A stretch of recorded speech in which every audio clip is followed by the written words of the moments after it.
The holidays are just around the corner, and if you are still hesitating about what to bake without much effort, be sure to check this super simple recipe for shortbread cookies that taste amazing. I present to you champagne cookies. They got this fancy name because one of the three main ingredients is actually sparkling wine.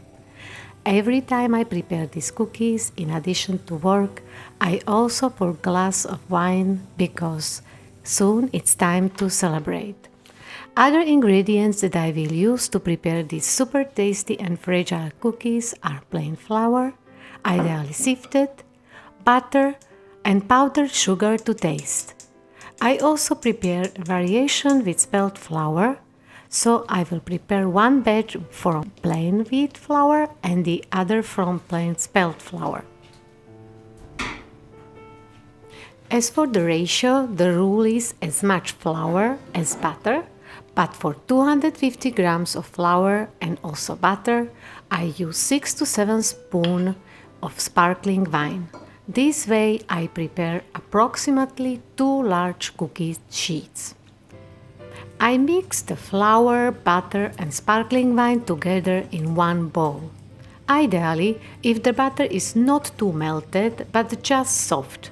Then it takes no more than 3 minutes to combine all these ingredients. When everything is nicely blended together, I cover the dough tightly with a food plastic wrapper. This way I prepare both dough from white flour and also from spelt flour.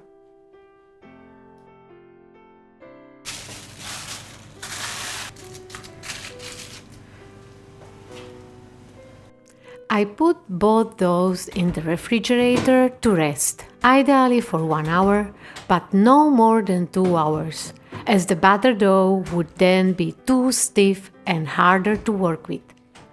So after an hour I go back and take out 1 bowl of dough from the fridge. I take the dough out of the bowl and divide it into 2 halves, as it is easier to work with the dough this way.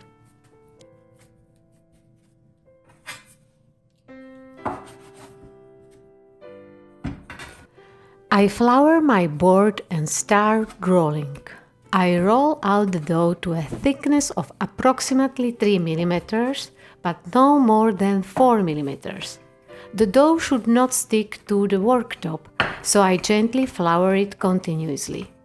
Then I start cutting different shapes out of the dough with the help of cutters.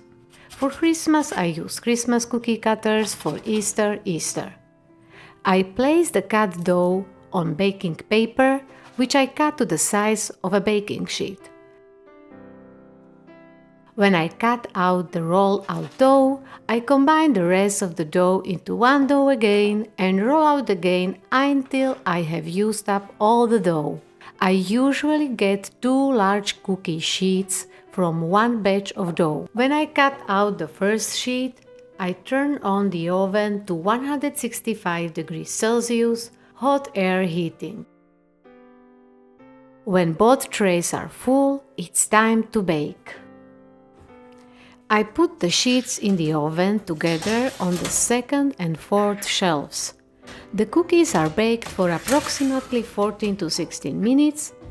First they fluffy up nicely and then they dry out. When the cookies are baked, I take them out of the oven.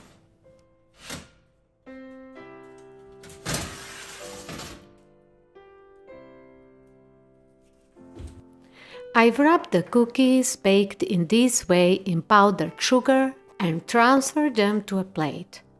The amount of sugar can be controlled so that you don't have to cover the cookies in powdered sugar right away, but sprinkle them with sugar as needed.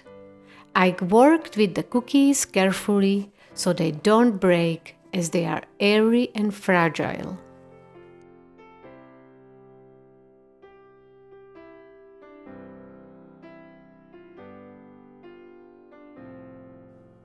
I process the dough from spelt flour in the same way as the dough from white flour. The only difference is that spelt flour dough is darker than white flour dough. The taste is slightly different with a wholemeal flavor, but in terms of crunch and overall experience, I was pleasantly surprised by the champagne spelt cookies. We all always enjoyed these cookies. Since they are mildly sweet and light, they are excellent as a treat with coffee or tea and without any regrets. I wish you a pleasant baking and happy holidays. If you like this recipe, don't forget to give it a like and subscribe for more posts.